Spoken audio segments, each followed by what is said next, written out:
अस्सलाम वालेकुम, good morning. Good morning. Okay, good क्यों आज इतनी गुड लग रही है आपको मॉर्निंग? क्या हाल है? नहीं, एक तो आज 1 नवंबर है, so last 2 months of the year left, मतलब ये साल भी इस तरह करके गुजरा है। अच्छा, एट द सेम टाइम जो मौसम हमें अच्छा लगता है नवंबर के आने के साथ, उसके आने की उम्मीद भी बन जाती है ना, मतलब who doesn't like winters if you're living in Lahore, Islamabad and Karachi and these parts of the our city. viewers are going to start saying that we speak about this every day, और अब आपको इससे अंदाजा हो जाना चाहिए कि हम कितने दिल जले हैं, हमारा कितना दिल चाह रहा है कि हमारा भी कुछ मौसम बेहतर हो जाए, हम भी कोई अलमारी में से कपड़े निकालें, कोई अपना वार्डरोब चेंज करें। Not really woolies, but thicker clothes. Woolies तो कोई सीन ही नहीं होता, लेकिन पहली है आज नवंबर की और एक तोहफा भी है जी आपके लिए, आवाम की तरफ से। अच्छा, आवाम थोड़ी सी उम्मीद लगाए बैठी थी कि आलमी मंडी में पेट्रोल की कीमत, तेल की कीमत कम हुई है तो थोड़ा पेट्रोल की कीमत कम होगी, लेकिन पेट्रोल की कीमत में 1 रुपया 35 पैसे फी लीटर का इजाफा हो गया है। और इजाफा हुआ है, नई कीमत है 238 रुपये और 38 पैसे ही, और हाई स्पीड डीजल में 3 रुपये 85 पैसे फी लीटर का इजाफा हुआ है। नई कीमत है 255 रुपये 14 पैसे फी लीटर। तो वो जो हो गया था ना, वो था 248 रुपीज 38 पैसा फी लीटर। थोड़ा सा आपने आगे पीछे कर दिया। खैर एनीवे, बात ये है कि पेट्रोल थोड़ा सा महंगा हो गया, so good morning for that, हम यही सोच रहे थे। उसके अलावा भी और भी चीज़ों में थोड़ा सा इजाफा हुआ है, जैसे कि मिट्टी के तेल में अब्दुल्ला क्या लिखा हुआ था? मिट्टी के तेल पे भी इजाफा ही हुआ होगा। हाँ, और लाइट डीजल ऑयल की कीमतों में, अच्छा, मिट्टी की तेल और लाइट डीजल ऑयल की कीमतों में कमी हुई है। अच्छा, और एलपीजी में 2 रुपए 89 पैसे फी लीटर का इजाफा हुआ है जी। एलपीजी जो है 254 रुपए 19 पैसे फी किलो हो गया है। अच्छा। और आपको पता है एलपीजी की कीमतें और बढ़ेंगी। कल मुझे पहला झटका लगा, थोड़ी देर के लिए घर पे गैस चली गई। क्यों एवं गई होगी? हाँ, आजकल तो नहीं जा रही। आजकल नहीं जा रही, और उम्मीद तो यही है कि जरा एवं ही गई हो, मगर मौसम भी तब्दील होता है तो टेंशन शुरू हो जाती है। तो जाती है बहुत सी जगहों पे, लेकिन आपकी क्या दिन में चली गई थी? हाँ, शाम के औकात में। Okay, that does not bode well. कुछ कहा नहीं जा सकता कि आगे क्या होने वाला है। डराएं, हम सबको डराएं आप, क्योंकि हमारे गर्मी के अलग मसले होते हैं, हमारे सर्दी के अलग मसले होते हैं। अब आपको पता ही है कि हमारे गर्मियों के मसले हैं, गर्मी बहुत है, बिजली का बिल बहुत आना है। सर्दी के मसले हैं कि हमारी गैस नहीं आएगी। टॉकिंग ऑफ मसले, सबसे बड़ा मसला तो बना हुआ है स्मोक का। और कोई समाजी मसला हो या वबाई या कोई कुदरती आफत हो, हुकूमतें अपनी कितनी भी कोशिश कर लें, जब तक आवाम शऊरी तौर पर खुद आगे नहीं आते, हालात नहीं बदलते। ये तो हम आपको बहुत दिनों से बता रहे हैं, बल्कि ये सीख जानी चाहिए ये बात। पंजाब और ख़ास तौर पर लाहौर में स्मोक संगीन मसला बन चुका है, और पंजाब हुकूमत ने फ़िज़ाई आलूदगी को कम करने के लिए शहर में बाज़ इलाकों में ग्रीन लॉकडाउन लगा रखा है। ग्रीन लॉकडाउन और तरक्याती कामों, पावर जनरेटर्स के इस्तेमाल, चिंची रिक्शों के दाखिले और खुले मकामात पर बारबेक्यू बनाने और मास्क पहनने समेत दीगर पाबंदियां आयद की गई हैं। मगर क्या कीजिए कि हुकूमत की लाख अपीलों के बावजूद ये लॉकडाउन लगा तो हुआ था, माना किसी ने नहीं। मतलब कैन यू इमेजिन कि लाहौरी बारबेक्यू छोड़ेंगे? आई एम सॉरी, छोड़ दो बाकी सारी चीजें, बारबेक्यू सोचो। अच्छा सुनने जरा मरियम नवाज शरीफ का क्या कहना था। लाहौर के अराउंड जितनी स्टबल बर्निंग हो रही है, वो फार्मर्स को मेरा पैगाम है कि खुदा का वास्ता लोगों के फेफड़े ना जलाएं, लोगों के को ना बीमार करें, लोग मर रहे हैं आपकी इस एक एक्टिविटी से। जो आपकी मोटर बाइक पे आपका अपना बच्चा बैठ के सुबह स्कूल जा रहा है, उसके डायरेक्ट इम्पैक्ट उसके फेफड़ों पे हो रहा है। आपकी गाड़ी से निकलता हुआ धुआं जो है वो लोगों की जानलेवा लोगों के साबित हो रहा है। जो आपके रेस्टोरेंट्स हैं, हम एक स्ट्रैटेजी के तहत डिफरेंट जोन्स के अंदर लाहौर में एक स्ट्रैटेजी इंप्लीमेंट करने जा रहे हैं, और आपसे गुजारिश ये है कि उस पर ताउन करें। मरियम औरंगजेब साहिबा की अपील आपने सुन ली। वो कह रही हैं, सबको बता रही हैं कि जब तक हम लोग खुद अपने तय ये इक़दामात नहीं करेंगे, हमारा माहौल जो हमें ही मुतासर कर रहा है वो कैसे बेहतर होगा। अब अल्लाह करे कि वज़ीर माहौलियात की अपील का असर होना शुरू हो जाए। इससे पहले कोरोना के दिनों में PTI की साबिक वज़ीर सेहत डॉक्टर यास्मीन राशिद साहबा भी आपको याद है कि लाहौरियों के रवैये पर बड़ा अफसोस का इजहार करती रही हैं। याद कराते हैं आप। मुझे कई दफ़ा लगता है लाहौरी ख़ास तौर पे एक अलहदा मखलूक है अल्लाह ताला की, वो तो बिल्कुल कोई बात सुनने को तैयार ही नहीं होते और हर चीज़ जो है उसको बतौर तमाशा देखते हैं। अच्छा, अक्सर जब ये लाहौरियों को कहा जाता है ना ये अलहदा तो they take it as a term of endearment, उनको ये बात बड़ी अच्छी लगती है कि जी हम जरा हटके हैं। वैसे उन्होंने इतने अच्छे वाले उसमें माहौल में नहीं कही थी। कहने का मतलब ये है, I mean take no offence, लेकिन हमें अपना थोड़ा सा तरीक़ेकार जो है obviously with looking at the environment के क्या हालात हो गए हैं, हमें थोड़ा सा ट्वीक करना पड़ेगा। अच्छा, स्मॉग का ये हाल है कि कभी भारतीय शहर दिल्ली फ़ज़ाई आलूदगी में तो कभी लाहौर नंबर 1 पर आता है। आपको पता ही है मुकाबला एक चल रहा है। वज़ीर आला पंजाब मरीम नवाज़ ने बुध को दूसरी मरतबा फ़ज़ाई आलूदगी के खात्मे के लिए भारत को मिलकर काम करने की तजवीज़ दी थी। अब सुने वो क्या कह रही है। आजकल पाकिस्तान में पंजाब के अंदर खुसूसन लाहौर में इशू है स्मॉग का, तो ये डिप्लोमेसी हमें इंडिया के साथ करनी है। मैं सोच रही हूँ कि इंडियन चीफ मिनिस्टर जो पंजाब के चीफ मिनिस्टर हैं उनको ख़त लिखूँ कि ये एक सियासी मसला नहीं है, ये एक इंसानी मसला है जिसके ऊपर अगर हम भी इक़दामात उठा रहे हैं तो इंडियन साइड से भी मैचिंग रिस्पॉन्स होना चाहिए, वही इक़दामात होने चाहिए। क्योंकि हवाओं को तो नहीं पता कि बीच में लकीर है। जब तक दोनों पंजाब मिलकर इक़दामात नहीं करेंगे हम स्मॉग से लड़ नहीं सकते। इस पे तो वो गाना याद आ गया मुझे, हवाओं को नहीं पता बीच में लकीर है, पंछी नदियां पवन के झोंके, कोई सरहद ना ऐसे रोके। गाना याद नहीं है लेकिन बिल्कुल एप्ट है जो आपने ना, बड़ा जबरदस्त है। अच्छा जी, अच्छा जी, मूवी का नाम लिया। अच्छा, कौन कौन था उस पे भी जा सकते हैं, लेकिन अभी आगे बढ़ना है। भारतीय हुकूमत भी आपको बता दें कि दिल्ली में स्मॉग के खात्मे के लिए ऑब्वियसली कोशिशें कर रही है और अवाम को फ़ज़ाई आलूदगी के खिलाफ हुकूमती इक़दामात का साथ देने की अपीलें भी हो रही हैं, मगर वहाँ भी हालात जो हैं लाहौर से कुछ खास ये हम एक्चुअली जानेंगे। लाहौर से तो हमारे साथ होंगी हमारी साथी उम्मे फरवा। दिल्ली से हमें ज्वाइन कर रहे हैं भारतीय सहाफ़ी सुहेल अख्तर साहब, और उनसे मालूम करते हैं कि हमारे यहाँ इतने सालों से अब ये इशू बना हुआ है और हम हर साल इस पर बात करते हैं, तो वहाँ भी सूरत हाल उम्मीद करते हैं कि यही होनी चाहिए, इमरजेंसी की सिचुएशन है कि नहीं। बिल्कुल, ये पूछना बड़ा ज़रूरी है। Suhail, good morning. अच्छा सुहेल, आजकल ऑब्वियसली हम देखते हैं कि दुनिया में सबसे ख़राब क्वालिटी के एटमॉस्फेयर वाले शहरों में या तो लाहौर टॉप पर होता है या फिर आपका दिल्ली। तो क्या दिल्ली में सिचुएशन इतनी ही खराब है जितनी इधर है? जरा सिचुएशन एक्सप्लेन तो करें। जी हाँ, दिल्ली की जो सिचुएशन है वो काफ़ी ख़राब है। दिल्ली भारत के उन शहरों में से है जहाँ पर सितंबर के महीने में अचानक से पॉल्यूशन का एक बहुत बड़ा क्राइसिस सामने आता है। ख़ासकर दिल्ली में जो कल रात दिवाली मनाई गई और उसमें आतिशबाजी का ज़बरदस्त मुजाहरा किया गया बैन होने के बावजूद, जिसके बाद आज जब दिल्ली वाले सुबह उठते हैं तो दिल्ली की फ़िज़ा में और आसमान में आलूदगी की एक बहुत ही दबीज़ जो है परत देखने को मिलती है। महसूस कर सकते हैं कि अचानक से दिल्ली में आलूदगी बढ़ गई है। सितंबर के महीने के आगाज़ से ही दिल्ली में आलूदगी का एहसास हम करने लगे थे, लेकिन आज जब हम इस वक्त खड़े हैं तो हम इसको ज़्यादा महसूस कर सकते हैं। जो आलूदगी कंट्रोल करने वाले इदारे हैं उनकी अगर रिपोर्ट्स को माने तो जो वर्ल्ड हेल्थ ऑर्गेनाइजेशन ने जो सेहतमंद हवा की जो एक मकदार तय की है उससे 30 या 40 गुना ज़्यादा तक दिल्ली में हवा ख़राब है। तो सिचुएशन ख़राब है और जो एटमॉस्फेयर है यहाँ का अचानक से अनविजिबल बन गया है। ख़बरें भी आ रही हैं कि दिल्ली से अचानक लोग इस शहर को छोड़कर जाने लगे हैं और ऐसा हर साल होता है कि अचानक से शहर में आलूदगी बढ़ जाती है और उसके बाद सर्दी के मौसम शुरू होने के साथ साथ जो है और उसके आगे बढ़ने के साथ साथ आलूदगी में भी इजाफा होता जाता है। अच्छा, किया क्या जा रहा है ये भी हम आपसे सोहेल साहब जानेंगे, लेकिन ज़ाहिर है दिल्ली इसके कुर्ब जवार में जो सूरत हाल है पंजाब में ओवरऑल हमारे यहाँ एक मल्टीपल रीज़न है, लिस्ट दी जाती है कि भी फसलें जलाना है, हमारे फ्यूल जो है उससे भी कंट्रीब्यूशन हो रही है, सरहद पार से जो अमृतसर और अतराफ से जो हवा आती है वो भी अपने साथ धुआं लेके आती है। दिल्ली में पोल्यूशन की या स्मॉग की बुनियादी वजह डिटर्मिन की गई है। सितंबर के महीने के शुरू से यहाँ की सरकार, यहाँ की हुकूमत ने पॉल्यूशन पर कंट्रोल करने के लिए पहले तैयारी करनी शुरू की।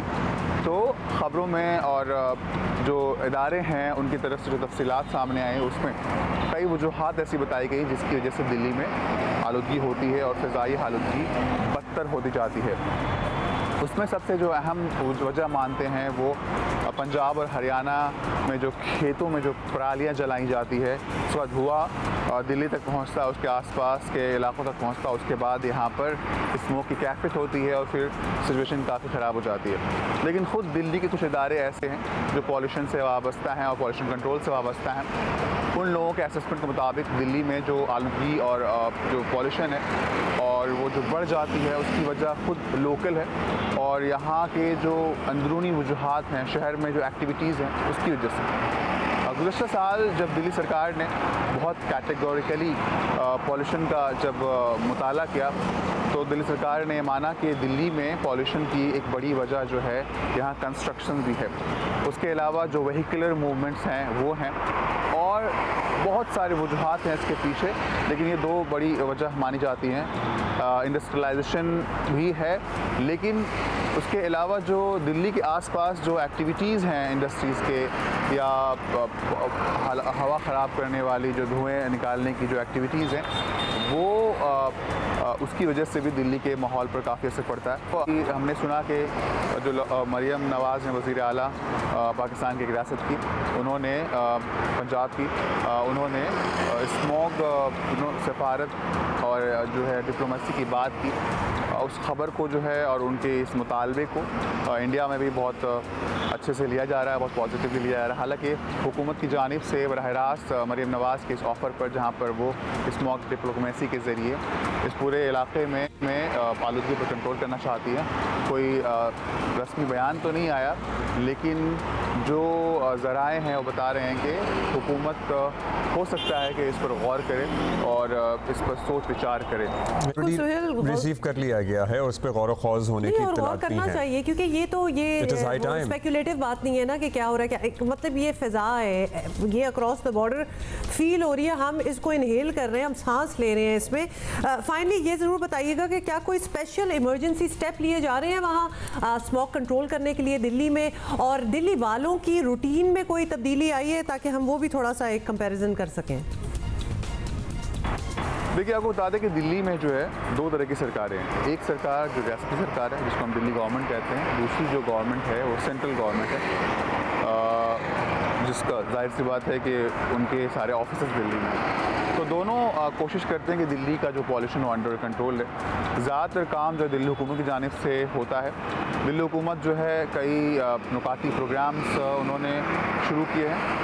उसमें ख़ास तौर पर जो है जो पॉल्यूशन के जो सोर्सेज हैं शहर में उस पर कंट्रोल करना। इसी ताल्लुक़ से जब दिवाली से पहले दिल्ली गवर्नमेंट ने कई सारी ऐसी टीम्स बनाई जो कि आतिशबाजी पर कंट्रोल करेगी और उस पर निगरानी रखेगी, चूँकि शहर में आतिशबाजी जो है बैन है, लेकिन उसके बावजूद कल बहुत ही ब्रेजनली इस बैन की मुखालफत हुई और पूरे शहर में आतिशबाजी के धमाके देखे गए और जिसकी वजह से आज जो है एयर क्वालिटी बहुत बुरी हो गई। इसके अलावा जो है दिल्ली सरकार की जानिब से पॉल्यूशन कंट्रोल करने के लिए जो है व्हीकलर मूवमेंट की बात को रोकने की कोशिश की जा रही है। जो बाहर से गाड़ियाँ आती हैं, बड़े बड़े ट्रक आते हैं और उन पे कंट्रोल करने की बात हो रही है। उसके अलावा जो दिल्ली में बहुत ही ज़्यादा ट्रैफिक वाले एरियाज़ हैं वहाँ पर एक्स्ट्रा फ़ीस नाफिज करने की बात की जा रही है। उसी के साथ साथ दिल्ली सरकार जो है लगातार कैंपेन चला रही है कि जो लोग हैं वो ज़ाती गाड़ियों में चलने के बजाय वो पब्लिक ट्रांसपोर्ट का इस्तेमाल करें। लेकिन जो एक्सपर्ट्स हैं जो पॉल्यूशंस को अच्छी तरह समझते हैं वो कहते हैं कि जब तक हुकूमतें बहुत ही सख्त फैसले नहीं लेंगी और पॉल्यूशन के सोर्सेज पर बहुत ही स्टेबिलिटी के साथ और बहुत ही ताकत के साथ उसको रोक नहीं लगाएंगी, तब तक दिल्ली में और दिल्ली के आसपास के अतराफ़ में, ख़ास तौर पर शुमाली भारत के अतराफ़ में जो शहर हैं वहाँ पर आलूगी कंट्रोल में नहीं आएगी। इकदाम आते होंगे, वहाँ भी यही सोच पाई जा रही है। बहुत शुक्रिया। भारतीय सहाफ़ी ने दिल्ली से हमारे साथ मौजूद थे सुहेल अख्तर, और ऐसा लग रहा था कि हम अपनी लाहौरियों की कहानी सुन रहे हैं कि इतनी पाबंदी के बावजूद किसी ने मलूज़े खातिर नहीं रखा और आतिशबाजी टिका के ना कि ये Suhail from across the border हमें ये भी बताते हैं कि कल दिवाली का त्यौहार जो वहाँ था उस पे दिए भी जलते हैं, पटाखे भी होते हैं, मतलब आप अंदाजा करें द लेवल ऑफ धुआं जो उधर हुआ होगा, कंट्रीब्यूशन। अच्छा उम्मे फरवा, अब हम ग्रीन लॉकडाउन की बात कर रहे थे कि लाहौरी के खातिर में नहीं लाए, क्या हुआ एक्चुअली, कहाँ कहाँ लगाया गया था, ये तो हमने कल भी बताया था, फॉर रिमाइंडर आप बता दें, एंड हुआ क्या फिर उस लॉकडाउन का? जी बिल्कुल अब्दुल्ला, लगा तो है, कल पहला दिन था और आज दूसरा दिन है। पहले दिन में हमने देखा स्पेशली जो इलाके हैं इसमें डेविस रोड है, शिमला पहाड़ी है, प्रेस क्लब है, एम्प्रेस रोड है, क्वीन मैरी कॉलेज है, उस वाला एरिया है, एबर रोड है, इजर्टर रोड है, ये वही जगह है जहाँ एक तो कमर्शियल एरियाज़ भी हैं, यहाँ पर दफातर भी हैं, इसके साथ साथ यहाँ पे स्कूल और कॉलेजेस भी हैं।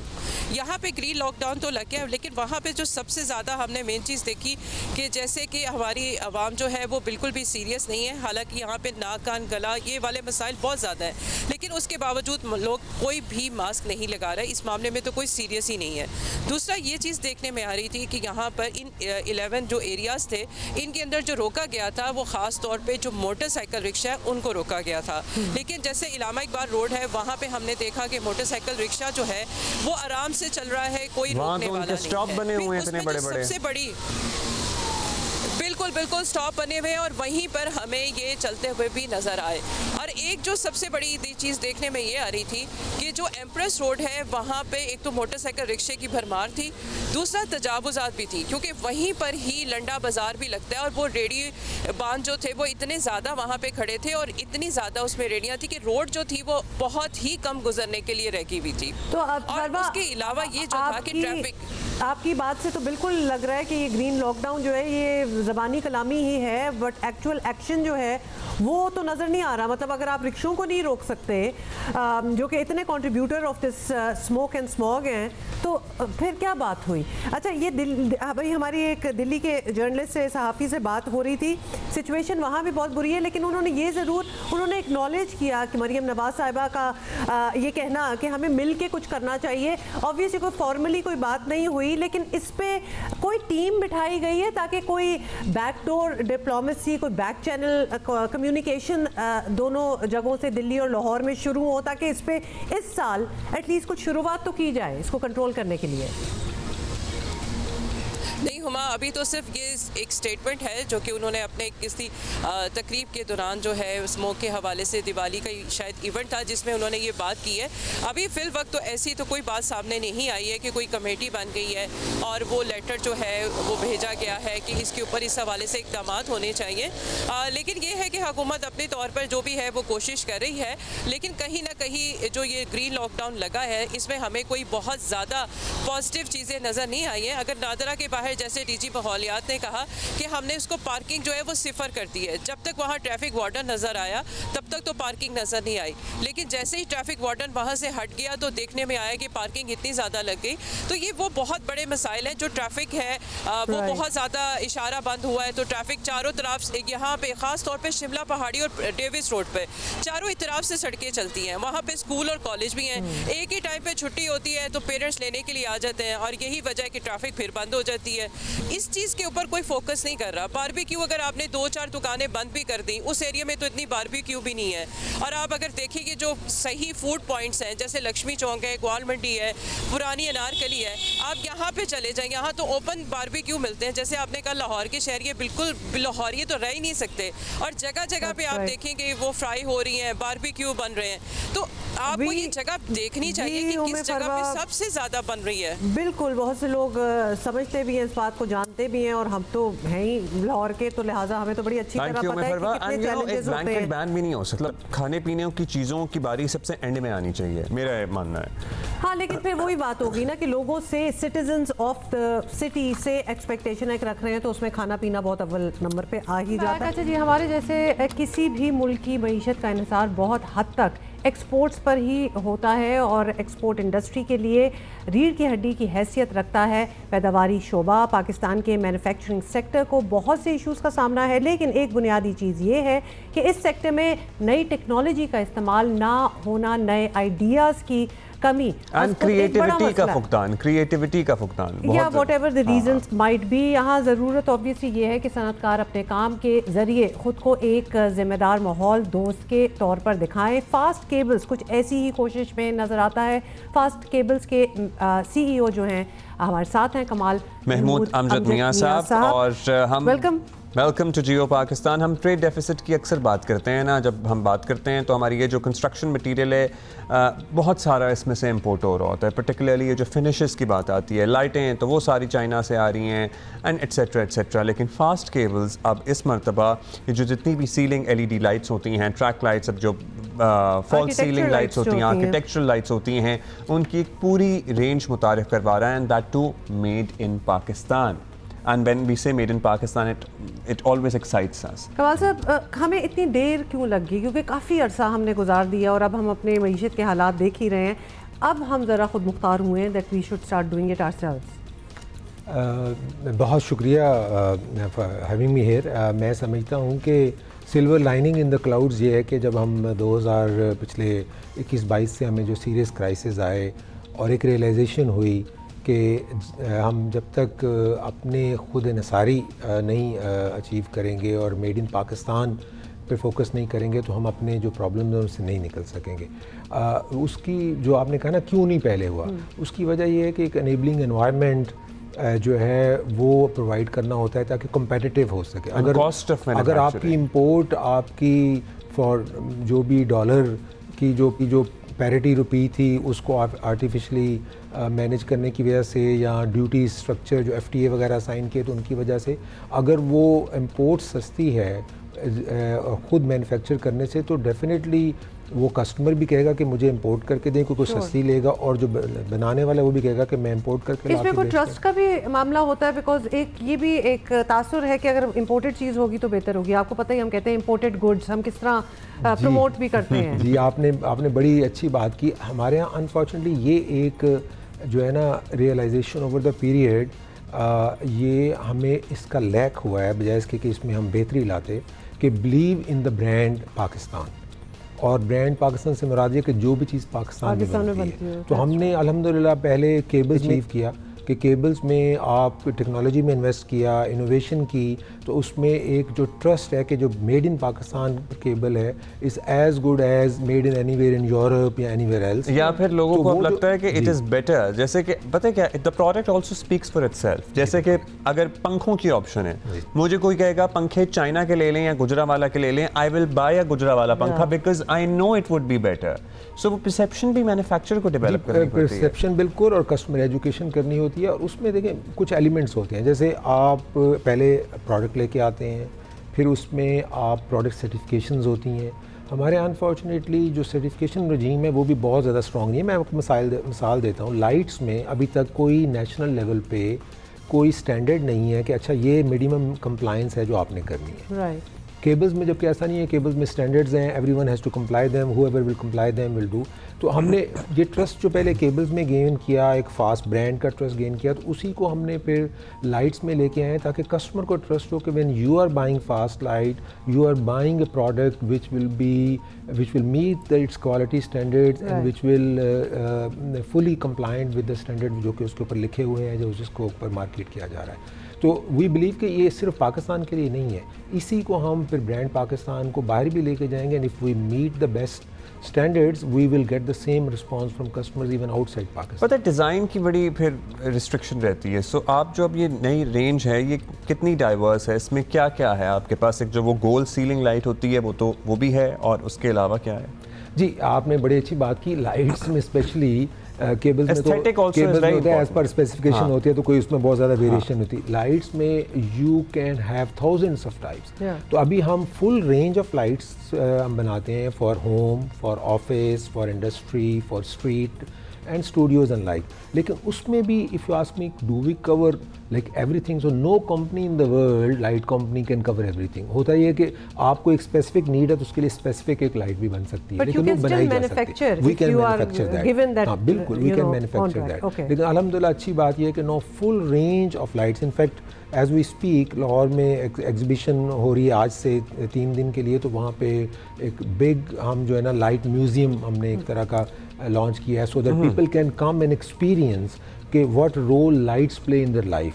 लाइट प्ले ह्यूज रोल, लेकिन हम उसको अंडरमाइन करते हैं। ये क्या लाहौर एक्सपो सेंटर में? ये लाहौर एक्सपो सेंटर में आज लाइट म्यूजियम देखें आप जाके कि वो के लिए है, और उसमें फर्स्ट हैंड उसको करने का मकसद ये है कि education is a critical integral part of customer awareness. Kamal sir, since you are representing fast cables, so cables हम पाकिस्तान में made in Pakistan यूज़ करें ट्रांसमिशन केबल्स? जी पाकिस्तान में जो अच्छी बात है कि केबल्स ऑलमोस्ट अभी भी कोई 15 से 20% इम्पोर्ट होती हैं, लेकिन वो अनफॉर्चुनेटली कुछ हमने प्रोजेक्ट्स पे स्पेशल एग्जेम्पशंस दी हुई हैं, उस पर आ जाती हैं।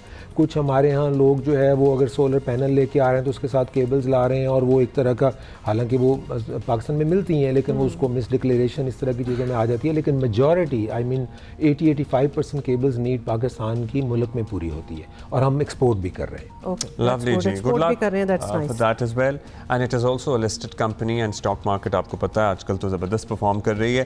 Thank you CEO Fast cables Kamal Mahmood Amjad Mian साहब हमारे साथ मौजूद थे। There is a variety of architectural lights from Fast cables, and of course you can go witness some at the expo in centre Lahore. और इस्लामाबाद की सूरत हाल के हवाले से बड़े ही चौंका देने वाले इंकशाफात हो रहे हैं। इस्लामाबाद में बैंक डकैतियों में सरकारी असलहे का इस्तेमाल इस्लामाबाद पुलिस की इंतजामी और महकमा जाती सलाहियतों को सर्टनली क्वेश्चनेबल बना रहा है। तहकीकात में इंकशाफ हुआ है कि बैंक डकैती में इस्तेमाल होने वाली सब मशीन गन नामालूम बावर्दी शख्स ने SPU हेडक्वार्टर से निकलवाई है। मुलजिम ने खुद को SPU का एहलकार बताया और किसी दूसरे पुलिस एहलकार का पेटी नंबर यानी बेल्ट नंबर जाहिर किया, और इसका मतलब यह है सर्टनली बड़ी गंभीर किस्म की बंदा चालाक था, उसको सिस्टम का पता था। फिरोज हमारे साथ मौजूद हैं। अरफा, मतलब this is shocking and alarming and embarrassing.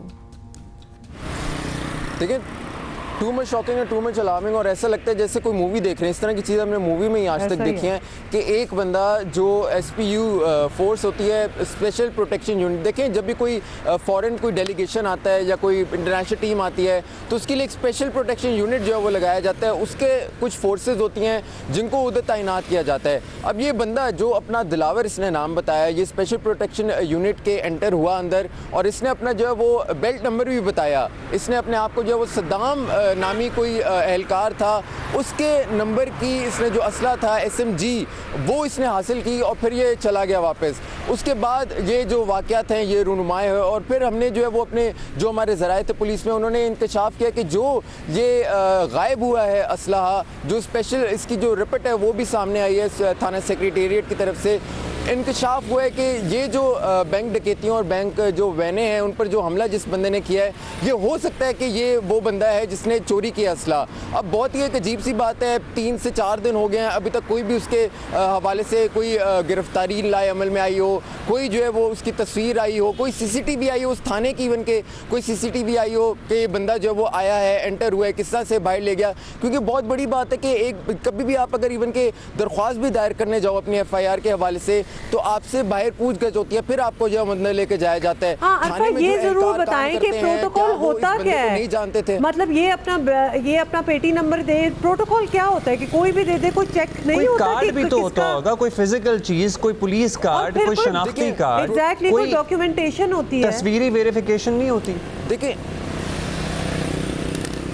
देखिए कार्ड पर जो इनके जारी होते हैं कार्ड, उन पर क्वेश्चन मार्क है, क्या इसको किसी ने पहचाना नहीं, क्योंकि एंटर ये हुआ है। पुलिस एहलकार अगर एक ही जगह पे जॉब करते हैं, अगर इनकी ड्यूटीज़ भी लगती हैं तो एक दूसरे को तो है वो जानते हैं। अंदर अगर ये गया है, इसने प्रोटोकॉल्स तो अपने पूरे किए हैं, इसके पास जो है वो जो हमारे ज़राए ने बताया कि इसने यूनिफॉर्म पहना हुआ था, यूनिफॉर्म पहनते हुए ये अंदर गया, इसके जो पट्टी थी उस पर सद्दाम। थैंक यू, हमारे पास टाइम बड़ा शॉर्ट है, लेकिन 4 दिन हो गए is covered with CCTV cameras, कैसे नहीं आइडेंटिफाई हो पा रहा कि ये कहां से निकला है, कहां से। स्पेकुलेशन तो होती है ना, could be an inside job as well, कुछ भी हो सकता है। एनीवे इसकी इन्वेस्टिगेशन होना बहुत ज़रूरी है जी। और बताना अभी आपको ये है कि वज़ीर आला खैबर पख्तूनख्वा अली मीन गंडापुर ने सूबे में तलबा यूनियंस बहाल करने का ऐलान कर दिया है, जिसे तलबा की जानिब से वेलकम किया जा रहा है और किया भी जाना चाहिए। तालीमी इदारों में तलबा यूनियंस पर पाबंदी को 40 साल हो गए हैं। मुख्तलिफ हुकूमती रहनुमाओं की जानिब से तलबा यूनियंस पर पाबंदियाँ उठाने का ऐलान तो होता रहा है, लेकिन अमल नहीं हो सका। अब वज़ीर आला खैबर पख्तूनख्वा तलबा यूनियन को बहाल करने का अज़्म ज़ाहिर कर रहे हैं और इसको इनकरेज करना चाहिए और बाकी सबको भी इसको फॉलो करना चाहिए। मैं ये समझता हूँ कि आज आ गया है कि अपने स्टूडेंट्स को हम पाकिस्तान में दोबारा एक लीड रोल दें, और लीड रोल देने की ज़रूरी है कि लीडरशिप तब बनती है कि जब आपकी यूनियन बहाल हो जाए। तो मैं यहाँ पे ऐलान करता हूँ कि इस सूबे में इंशाअल्लाह हम स्टूडेंट्स यूनियन को बहाल कर रहे हैं, और हम आपको बाकायदा तौर पे बहाल करके यूनियन को आपको पूरा मौका देंगे कि आप इमर्ज करें अपनी यूनियन के जरिए, अपने जो मसाइल हैं, अपना जो हक है वो लेने के लिए सरकारी तौर पर आपको इख्तियार दे रहे हैं। इंशाअल्लाह बहुत जल्द हम जो है इस सूबे में स्टूडेंट यूनियन को बहाल कर रहे हैं। अच्छा जी, जिस तरह हम पहले भी आपको बता रहे थे कि देखा यही गया कि सियासी रहनुमा ख़ुद को जमहूरियत नवाज साबित करने के लिए तलबा यूनियंस बहाल करने का ऐलान तो कर देते हैं मगर अमल नहीं करते। और इससे पहले भी ये हो चुका है। चेयरमैन पीपल्स पार्टी बिलावल भुट्टो जरदारी ने 2 साल पहले सिंध में स्टूडेंट यूनियन बहाल करने का ऐलान किया था, जो महज ऐलान ही साबित हुआ। मैं पूरे पाकिस्तान के नौजवानों को, पाकिस्तान के तालिब इल्मों को मुबारकबाद देना चाह रहा हूँ। आज सिंध असेंबली ने तारीख रकम किया है स्टूडेंट यूनियन बिल पास करके। अगर हम ये पूछते हैं कि पाकिस्तान में लिसानियत की बुनियाद पे, बरादरी की बुनियाद पे, जबान जात की बुनियाद पे सियासत, मजहब की बुनियाद पे सियासत क्यों होता है, वो वजह यही है कि हमारे नौजवानों को, हमारे तालिब इल्मों को डीपोलिटिसाइज किया गया। लेकिन हुआ नहीं ना फिर उसके बाद और उधर वज़ीर आला KP से भी ऐलान तो किया गया है। लेट्स सी कब तक अमल होता है। जमहूरियत की नसरियाँ कहलाने वाली तलबा यूनियंस ने माजी में कई कौमी सतह के लीडर्स भी मुल्क को दिए हैं। तलबा यूनियंस पर पाबंदियों का बदतरीन नतीजा आज ये है कि मुल्क की सियासत आपको पता ही है चौधरियों, जागीरदारों और मखसूस ख़ानदानों और अशराफिया के हाथों में चली गई है। तालीमी इदारों में पुरतशद्दुद वाक़यात ने भी ये भी एक पहलू सर्टनली सामने रखना ज़रूरी है कि यूनियंस पर पाबंदी का जवाब फराहम किया। पर्टिकुलरली कराची में जो यूनिवर्सिटियों में पढ़ने वाले लोग हैं 90 की दिहाई अर्ली 2000s में, पता है क्या हालत थी यहाँ पे, even in Lahore and Punjab and अतराफ एट्सेट्रा। ये इल्ज़ामात भी लगे कि बाज़ तलबा यूनियंस हुकूमत की आला कार बनकर रह गई। अली अमीन गंडापुर का सूबे में तलबा यूनियंस बहाल करने का ऐलान तो बड़ा अच्छा है। अब तलबा का भी ये सर्टनली फ़र्ज होगा कि वो हुकूमती असर व रसूख से आज़ाद रहकर सियासी सरगर्मियों का हिस्सा बने। बाकी सूबों को भी इसकी तकलीद करनी चाहिए। This is going to be a challenge actually. तो क्या इरादे हैं, क्या है, ये ज़रूर हम जानना चाहेंगे। फ़िलहाल हमें ज्वाइन किया है खैबर पख्तूनख्वा के वज़ीर बराए आला तालीम मीना खान ने। इनसे बात करते हैं। वज़ीर आला खैबर पख्तूनख्वा ने तलबा यूनियन की बहाली का ऐलान ऑफ कोर्स कर दिया, अभी हमने दिखाया भी है। और वैसे तो हर जमात, हर हुकूमत ये बात माजी में करती रही है, लेकिन कभी अमल हुआ नहीं है। तो लिहाजा ये सवाल भी बनता है कि अब इस वक्त तहरीक इंसाफ को इसकी ज़रूरत कैसे महसूस हुई? बहुत शुक्रिया। देखिए जी, हमारे जो पाकिस्तान तहरीक इंसाफ का मंशूर है और जो हमारी 2013 से पहले जो यूथ की पॉलिसी थी, उसके अंदर भी हमारा था कि हमने स्टूडेंट यूनियन को बहाल करना है। आल्दो के पिछले अदवार में ना हो सका, लेकिन इस दफ़ा जो है वो आपको पता है कि हमारी ज़्यादातर लीडरशिप भी इस वक्त ISF से होके आई है। मैं खुद भी ISF से हूँ। सोहेल अफरीदी जो कि CNW मिनिस्टर हैं KP से, वो भी है। शाहिद खट्टर जो हैं, मुराद भाई जो हमारे बानी है ISF के। तो इस वक्त जो है ISF की लॉट भी ज़्यादा है असम्बलीज के अंदर। और वज़ीर आला साहब भी जो हैं, उनका भी विजन है कि जहाँ पे यूनिवर्सिटीज़ के अंदर जो फोरम्स हैं और कॉलेजेस के अंदर जो फोरम्स हैं, लाइक यूनिवर्सिटी के अंदर सिंडिकेट होती हैं, फिर उसके ऊपर सेनेट होती है, तो वहाँ पे स्टूडेंट्स की नुमाइंदगी नहीं होती उस तरह। तो जब ये यूनियंस बनेंगे तो उसके अंदर उनकी नुमाइंदगी आएगी और उनके हक के लिए बात होगी वहाँ पे। तो मेरे ख्याल में ये वक्त का तकाजा है कि जहाँ पे बाकी मुल्कों के अंदर यूनिवर्सिटीज़ के अंदर स्टूडेंट यूनियन बहाल है, पाकिस्तान के अंदर भी ये बहाल हो जाए। और दूसरा ये कि ऐसे हालात में ज़रूरत इस बात की है कि नई लीडरशिप जो है, नई लीडरशिप ग्रूम करके पाकिस्तानी पॉलिटिक्स में अपना किरदार अदा करें।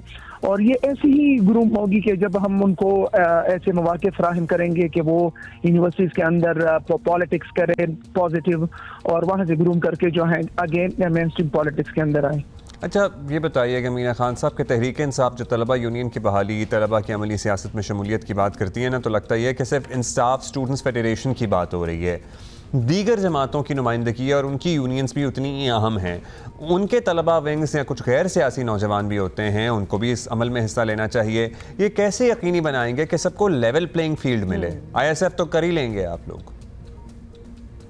देखिए, हमारा वतीरा रहा है पाकिस्तान तहरीक इंसाफ का 2013, 18 और 2024 जब हमारे इलेक्शन हुए हैं तो हम अवाम के बलबूते पे, अवाम के वोट से जनरल इलेक्शन भी जीते हैं। और ये इलेक्शन तो आपको आपके सामने है कि कैसे हुआ है।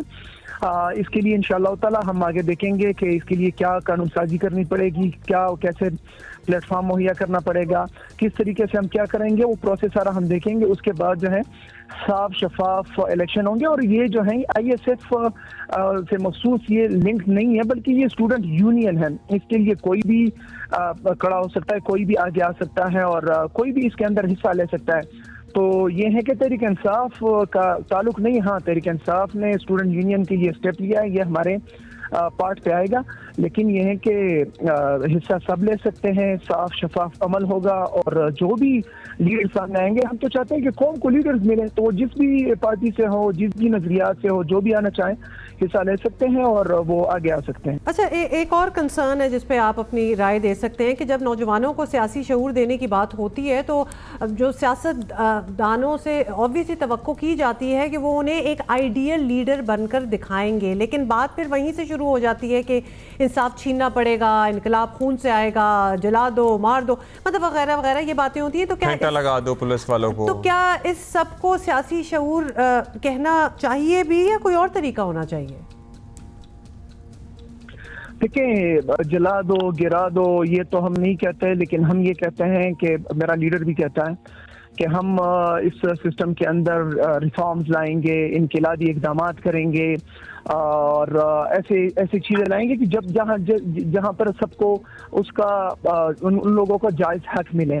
अब नौजवान जो हैं, अगर वो ये नारा लगाते हैं तो वो, आपको पता है नौजवानों के अंदर ये शऊर ही तो है जो उनको जगाए रखा हुआ है कि इस मुल्क के अंदर जो जुल्म हो रहा है, किस्तायत हो रही है, जो रजीम चेंज के बाद और फिर 9 मई के बाद जो ड्रामा रचाया गया और उसके बाद उसके नाम पे जो हमारे खिलाफ कार्रवाइयाँ की गई है, तो फिर ये नौजवानों के अंदर जो है तहरीक इंसाफ के साथ जोड़ना जो है ज्यादा है। नौजवानों के अंदर अपना एक एहसास है कि उनके साथ क्या हो रहा है। 2022 के बाद जो है नाउमीदी आ गई तमाम नौजवानों के अंदर, उनको यहाँ पे कोई अपना मुस्तकबिल दिखाई नहीं दे रहा। तो उस चीज को जो है देखने की जरूरत है। खुद ही स्टूडेंट लीडर रहा हूँ, जो बंदा प्रैक्टिकल पॉलिटिक्स में आता है आम और जो एक स्टूडेंट लीडर के तौर पे आता है, बड़ा फर्क होता है। तो ये है कि ये उसमें बड़ा किरदार अदा करेगा, लोगों को शऊर भी देगा, ट्रेन भी करेगा, ग्रूम भी करेगा और आगे अपना किरदार भी अदा करेगा। होपफुली ऐसा सब कुछ हो जैसा आप कह रहे हैं। थैंक यू मीना अफरीदी साहब। और आपने कुछ रिकॉर्ड की दुरुस्ती के लिए इन इंतखाबात का तस्करा सर्टनली क्वेश्चनेबल हैं टिल डेट, मतलब उसकी शफाफियत पे आज भी सवालात हैं। लेकिन आपने कहा 2018 में अब आवाम के बलबूते पे आए, सिर्फ आवाम के वोटों के बलबूते पे नहीं आए थे आप लोग। 2018 में यह इलेक्शन नहीं जीता था, सो वो भी सब के सामने ही है। Students actually need to know everything, तो बात सारी वहाँ से शुरू हुई थी। इन एनी केस हम ज़रा बिल्कुल अक्रॉस द वर्ल्ड चले जाते हैं और अमेरिका के सदारती इंतखाबात पर पूरी दुनिया की नज़रें हमेशा होती हैं और ये दुरुस्त है कि अमरीकी पॉलिसियों के असरात जो हैं वो दुनिया पर पड़ते भी हैं। नई अमरीकी हुकूमत आने से इसराइल की जंगी कार्रवाइयों से मशरक़ वस्ता की बिगड़ती सूरत हाल, रूस यूक्रेन जंग और चीन अमेरिका जो ताल्लुकात पर क्या असर होंगे, इस पर भी बात हो रही है। मगर पाकिस्तान की बात ऑब्वियसली हमेशा अलग होती है एंड ऑब्वियसली हमें फ़िक्र उस चीज़ की होती है। यहाँ अमेरिका की तरफ देखने का जो सिलसिला लियाकत अली खान से शुरू हुआ वो आज तक जारी है। साबिक़ वज़ीर आज़म इमरान खान जब डोनाल्ड ट्रंप से मिलकर इस्लामाबाद एयरपोर्ट पर उतरे तो मजमा देखकर बेख्तियार बोल उठे कि ऐसे लग रहा है जैसे वर्ल्ड कप जीत कर आ रहा हूँ। लेकिन जो बाइडन ने उन्हें बड़ा मायूस किया। अब तो खैर फिर दोबारा से कांग्रेसमैन तो सामने आ गए हैं। फिर वो चीज़ होती है। इमरान खान 4 साल बाइडन को फ़ोन कॉल का इंतज़ार करते रहे मगर फ़ोन ना आया। रिपब्लिकन पार्टी से PTI की ये रंजिश आज तक बरकरार है। और उसकी इंतहा उस वक्त हुई जब PTI ने अपनी हुकूमत ख़त्म करने का तमाम इल्ज़ाम बाइडन डेमोक्रेट्स पर एक्चुअली डाला था। डेमोक्रेटिक पार्टी से ये शिकायत आज तक बरकरार है और उसके बाद खैर वो दावे से खुद पीछे हट गए। PTI समझती है कि ट्रंप उनके हक़ में ज़्यादा मुफीद साबित होंगे। उनको लगता है ट्रंप और इमरान खान जो हैं वो बेस्ट फ्रेंड्स हैं। बेसिकली PTI को ये लगता है और वो आएंगे उन्हें निकाल लेंगे।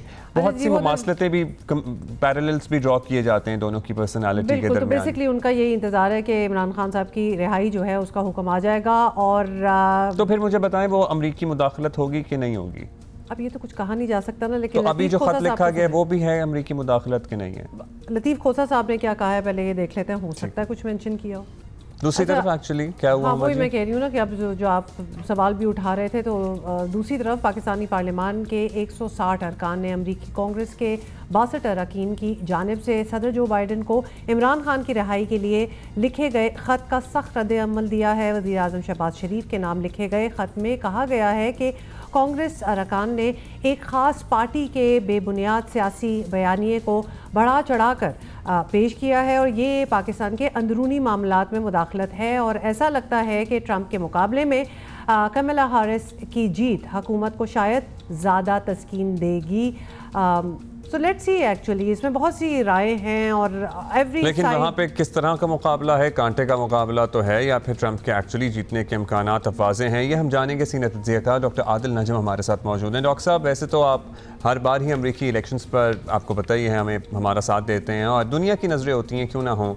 इस बार कुछ ज़्यादा अहमियत इसलिए भी है कि दुनिया में बहुत बड़े बड़े क्राइसिस चल रहे हैं, बड़े कॉन्फ्लिक्ट्स चल रहे हैं। जो भी सदर बनेगा क्या तवक्को रखनी चाहिए कि अमरीकी पॉलिसी में कोई शिफ्ट आएगा? मेरे ख्याल में एक तो दुनिया की नज़र इसलिए जमी रहती है और खुसूसन इस बात जमी हुई है कि ये this is the biggest entertainment in the world. मतलब सारी दुनिया में आजकल सियासत तमाशा बनी हुई है, लेकिन जितना बड़ा तमाशा अमेरिका में है वो तो कहीं भी नहीं है ना, हमारे यहाँ भी नहीं। So this is bigger entertainment than Hollywood. This is more funny than any comedy program. This is more entertaining, जिसको अब आप न्यूज़ और सियासत कहते हैं, then anything else। तो दुनिया जाहिर है उसको enjoy करेगी, उसको देखेगी, उससे डरेगी भी। मैं facetious होने की कोशिश नहीं कर रहा, मैं सिर्फ ये कह रहा हूँ कि ये एक हकीकत है, लेकिन ये भी हकीकत है कि America remains a major power। America का जो भी सदर बनेगा उसका बहुत बड़ा साया होता है कि दुनिया पे क्या हो रहा हो, लेकिन याद रहे कि अब उतना बड़ा साया नहीं है जितना कभी होता था। So America is a major power but it is no longer a sole major power. तो दुनिया में अब बहुत सी कुव्वतें हैं, ना सिर्फ पॉलिटिकल कुव्वतें लेकिन टेक्नोलॉजिकल कुव्वतें, इकोनॉमिक कुव्वतें, और तमाम दुनिया जो है उनको बैलेंस करने की कोशिश कर रही है। सो इन अ वे उतना अमेरिका का रोल नहीं है। उनकी अगर विलिंगनेस भी हो तो उनकी एबिलिटी वो नहीं है जो कभी होती थी। दूसरी तरफ ये भी याद रहे कि मॉरल अथॉरिटी खुसूसन ट्रंप की पहली प्रेसिडेंसी से लेके और फिर बाइडन के हवाले से, गजा के हवाले से मॉरल अथॉरिटी बहुत इरोड हुई है। तो मुझे नहीं लगता कि कोई आपको बहुत बड़ा पॉलिसी शिफ्ट नजर आएगा। तमाम जो बड़ी कॉन्फ्लिक्ट्स हैं उस पर तो पॉलिसी वही है। यूक्रेन पे there will be no change, फलस्तीन या इजराइल के हवाले से, गजा के हवाले से तो इस वक्त दोनों ये प्रूव करना चाह रहे हैं कि जी बाइडन ने बड़ा कम किया, हम तो इससे भी ज्यादा करेंगे। हैरिस कम से कम जो हैं वो दिखाने को यकीनन ये कहती हैं कि जनाब कम से कम बच्चों के जो कत्लो गारत है वो नहीं होना चाहिए। ट्रंप तो वो भी नहीं कहते। बड़ी चीज़ें आपने वैसे डॉक्टर साहब पॉइंट आउट की हैं। अब अमेरिका के अंदर की बात करें तो मीडिया में ये तासुर नज़र आ रहा है कि बुनियादी सवाल ये नहीं कि दोनों बड़े उम्मीदवारों में से किसकी पॉलिसियाँ अच्छी हैं और किसकी नहीं है। ऐसा लग रहा है कि सवाल ये है कि क्या अमेरिका एक खातून सदर के लिए तैयार है कि नहीं। तो ये एक शिफ्ट जो हम देख रहे हैं इस रेस में हमें ये नज़र आया है। तो आपकी इस पर क्या राय है? देखिए, पॉलिसी वाली बात तो सही है। पूरी दुनिया में हम अपने मुल्क में देख लें या अमेरिका में देख लें, आपको पॉलिसी पे इतना फर्क नजर नहीं आता। लेकिन यकीनन अमेरिकन इलेक्शन में एक पॉलिसी डिफरेंस बहुत ज्यादा है। खुसूसन जो सबसे बड़े सवाल हैं वो बहुत ज्यादा पॉलिसी वाले हैं अमेरिकनों के लिए। खुसूसन के जनाब आपकी इमिग्रेशन पे क्या पॉलिसी होगी, जो आपकी माइनॉरिटीज हैं या जो नॉन वाइट्स हैं या जो दूसरी रेशल या रिलीजियस माइनॉरिटीज हैं, मुसलमान हैं, उनके ऊपर क्या किस किस्म की पॉलिसी होगी। और ट्रंप ने बहुत वाजे कर दिया है कि वो किस साइड पे खड़े हैं।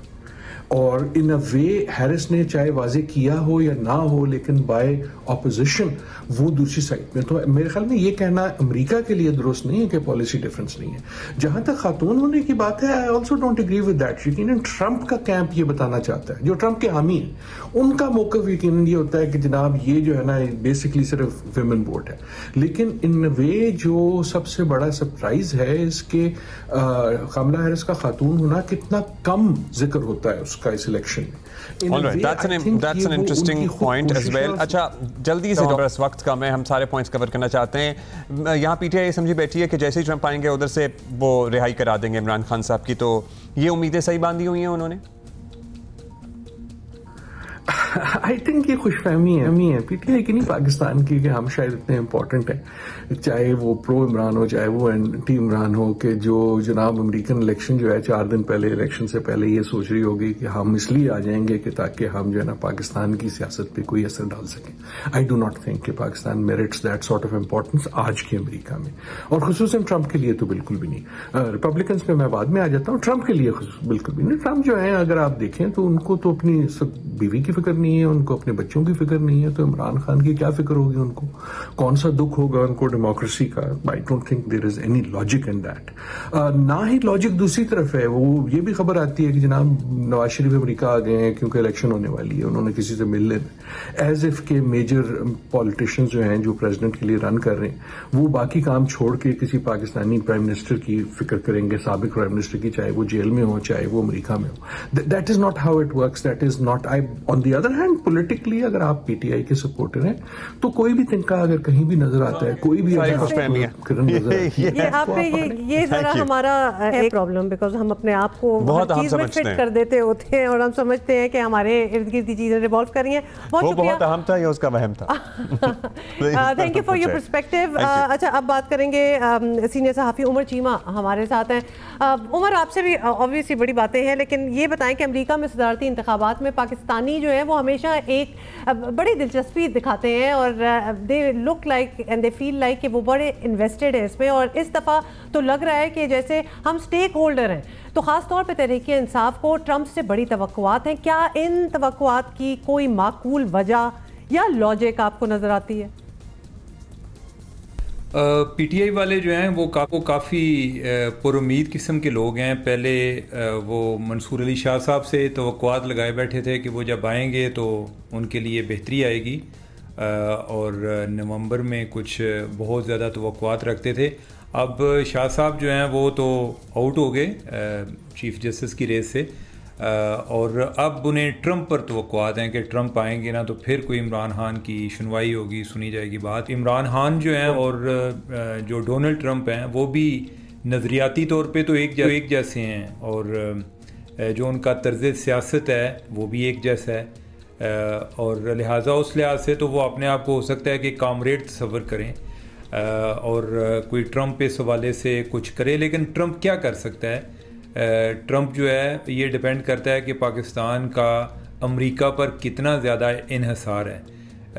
अमेरिका पर को पाकिस्तान का अभी कोई इतना इन्हिसार नहीं है, सवाए IMF के हवाले से कि जब हमें IMF से किस्त चाहिए होती है तो उसमें अमेरिका कोई प्रॉब्लम क्रिएट कर सकता है। तो क्या ट्रंप अगर इमरान खान के हवाले से पाकिस्तान उनकी को बात इंटरटेन ना करे तो ट्रंप इस लेवल पर जाएगा, ये वक्त बताएगा। मुझे ऐसा लगता नहीं है कि ट्रंप जो है वो बहुत ज़्यादा जो यही काम करेगा, या हमें तो या पीटीआई को तो यही लगता है ना कि अमेरिकी इलेक्शन से मतलब ये है कि ट्रंप के आने का मतलब इमरान खान के लिए बेहतरी है। लेकिन जो ट्रंप है उसको बहुत सारे चैलेंजेस हैं, वर्ल्ड स्टेज पर उन्हें बहुत सारे चैलेंजेस हैं। तो वो पाकिस्तान के मामले को, पाकिस्तान में फिर आगे इमरान खान के मामले को किस हद तक तरजीह देते हैं, ये वक्त बताएगा। मेरे ख्याल कि शायद जितनी उम्मीदें तवक्कुआत इन्होंने लगाई हुई हैं वो उस लेवल तक इनके लिए आ सके। अच्छा चीमा साहब, पाकिस्तान की इस वक्त की पॉलिसी तो यही है कि किसी आलमी ब्लॉक का हिस्सा नहीं है, किसी एजेंडे को फॉलो नहीं कर रहे, लेकिन गज़ा का मामला हो, चीन अमेरिका ताल्लुकात में कशीदगी, रूस का रवैया, ये मुमकिन है कि आने वाले वक्त में हमारे पास न्यूट्रल रहने की चॉइस ना रहे। सो आपको क्या लगता है, आने वाले हालात इस ख़तरे की घंटी बजा रहे हैं? देखिए, इस टाइम जो पूरी दुनिया है वो एक यूनिपोलर से बाईपोलर वर्ल्ड की तरफ जा रही है, बल्कि मल्टीपोलर वर्ल्ड बन रही है। कि इस टाइम मुख्तलिफ़ ताकतें जो हैं वो सामने आ रही हैं। चाइना इमर्ज कर रहा है और इंडिया को अमेरिका को बहुत बड़ा चैलेंज भी दे रहा है, और चाइना ने अपने साथ काफ़ी ममालिक मिला लिए हैं। ब्रिक्स जो है वो अभी तक एक नया फोरम है, लेकिन इसमें जो अमेरिका काफ़ी परेशान है इस हवाले से कि उनके कई एलाइज़ अफ्रीका में, लैटिन अमेरिका में, इवन एशिया में, वो अब चाइना और रशिया की तरफ देखना शुरू हो गए हैं। अभी ब्रिक्स का जो एक लास्ट समिट मीटिंग हुई है वो भी रूस में हुई है, तो इसका अमेरिका को काफ़ी अफसोस भी है। तो ओवरऑल अमेरिका को फॉरेन पॉलिसी लेवल पर बहुत ज़्यादा चैलेंजेस आ रहे हैं। ट्रंप के आने से पता नहीं अमेरिका के लिए क्या बनता है। हम तो परेशान हैं ही हैं, आधे अमरीकी भी परेशान हैं जो ट्रंप के ख़िलाफ़ हैं। उन्हें लगता है कि ट्रंप जो है एक बहुत बड़ा डिज़ास्टर होगा। तो उस लिहाज से मुझे नहीं लगता कि अगर हमारा इन्हिसार बढ़ेगा, अगर ट्रंप आता है तो हमारा अगर ज़्यादा इन्हिसार बढ़ेगा या इनके दरमियान टेंशन बढ़ती है, तो मुझे ऐसे लगता है कि जैसे हम ज़्यादा चाइना को तरजीह देंगे इंडिया अमेरिका पर।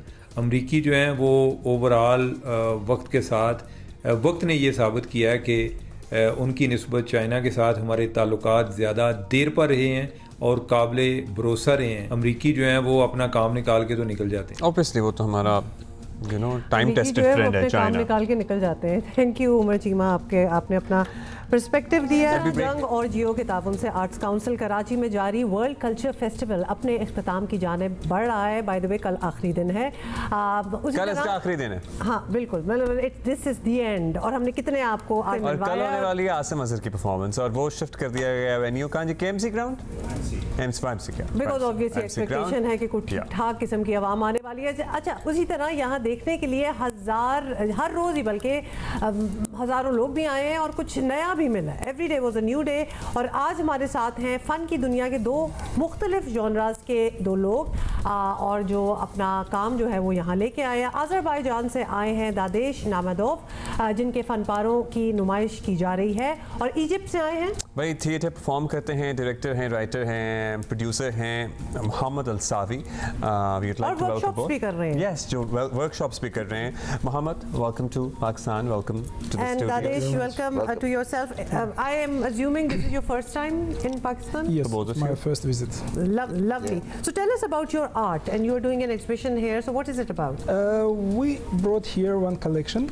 First of all, I want to say thank you very much for inviting me to this nice television, because I watch all the festivals through your channel. Lovely, lovely. It was, we are delighted to have you over. Thank you.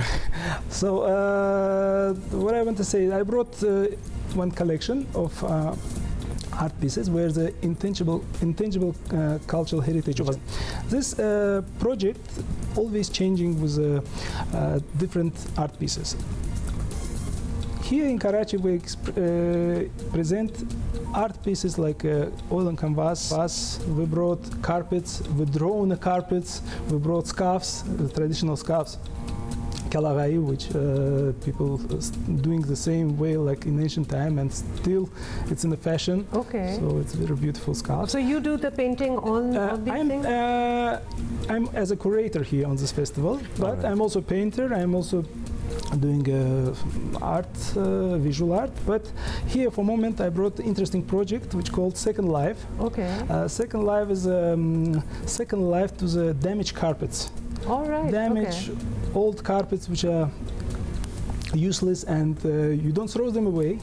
You just draw on it and make a second life to them, give them second life, and save them and bring them to your home. So it means that we integrate art with we combine the art and the ornaments of the carpet, which goes together with a nice harmony on a end. So it's quite beautiful. So we would like to translate a bit for the audience. Sure. दादेश जो हैं वो एक exhibition कर रहे हैं यहाँ पे arts council में चल रही है। पुराने कार्पेट्स जो हम इस्तेमाल नहीं करते, किसी को दे देते हैं, फट जाते हैं, पुराने हैंडमेड जो कार्पेट्स होते हैं जिनकी बड़ी वैल्यू होती है इटसेल्फ अभी भी, उनको रीपर्पस करते हैं, रीयूज करते हैं, और इस पे पेंटिंग्स होती हैं। नाम भी दिया हुआ ना, second life. which actually very self-explanatory कि एक पुरानी चीज़ है जो ख़त्म हो रही है बिल्कुल, लेकिन आप उसको एक नई जान दे सकते हैं. And all right, coming to Mohammed. Mohammed, you were supposed to perform here, but unfortunately the performance is not happening. But you have given workshops, and that's still going on. Tell us about the theatre scene back home in Egypt. Is it really big? Like you have taken the Egyptian theatre to different parts of the world. How's it like? First of all, again, I want to thank you so much for inviting us to this festival. Yes, and again, it's my first time to Pakistan. In Egypt, theater is one of the biggest thing in people's life, because we are a big production company for all type of arts, especially cinema and of course theater. Right. So in the Arab world, if you can say that Egypt is the most powerful and the leading of production in that category. Yes, the theater in Egypt is massive.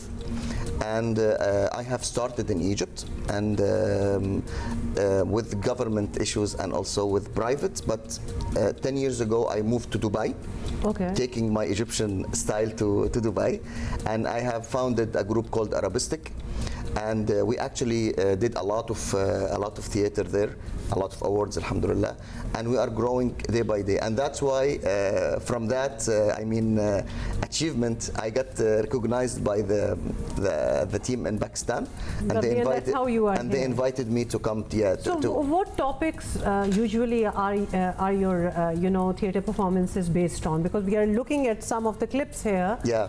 So what are the main topics that you use in your theater? Is about an art. All of the art generally is reflecting people life.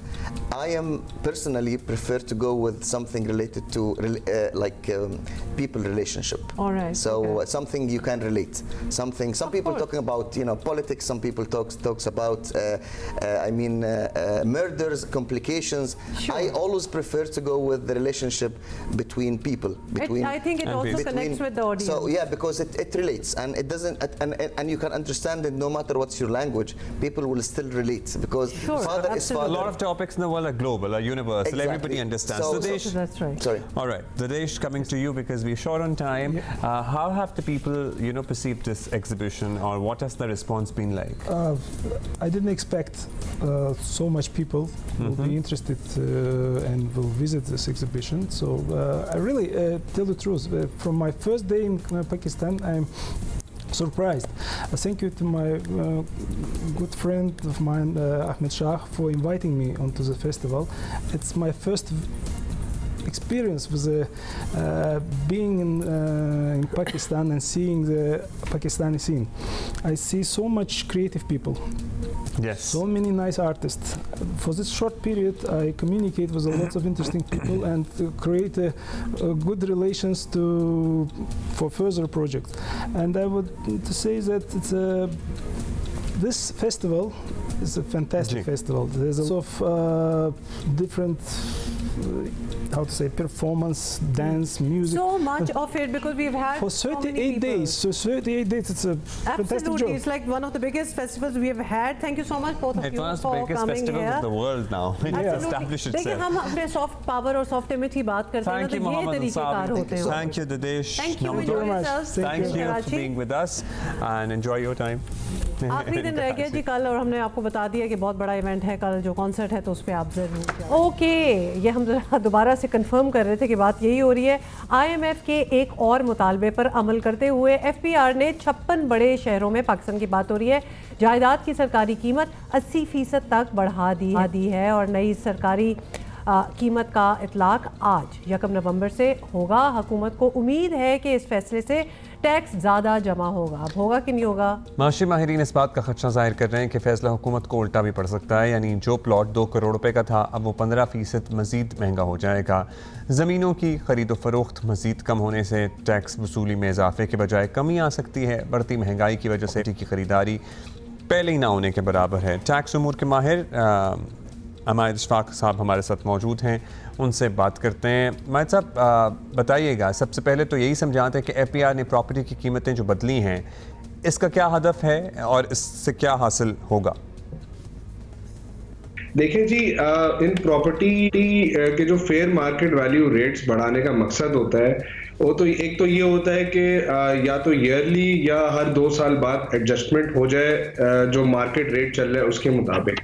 दूसरा ये होता है कि जो जब property की खरीदो फरोख्त होती है उस पर जो कैपिटल गेन अराइज होता है उस पे जो टैक्स कैलकुलेट होता है, अब जो फेयर मार्केट वैल्यू के करीब करीब जो एफबीआर की वैल्यू होती है तो उस पे टैक्स लगता है। तो उस पे अगर जितना ये ज्यादा फेयर मार्केट वैल्यू होगी उतना ज्यादा टैक्स कैलकुलेट होगा। और 2 साल पहले सेक्शन 7E का एक टैक्स आया था तो वो भी फेयर मार्केट वैल्यू जो 30 जून को एंड हो रही होगी उस पे 1% होता है। तो वो भी जो अगले साल का रिटर्न फाइल होगा क्योंकि फेयर मार्केट वैल्यूज इंक्रीज हुई हैं तो ये उसमें भी इनके लिए इजाफा।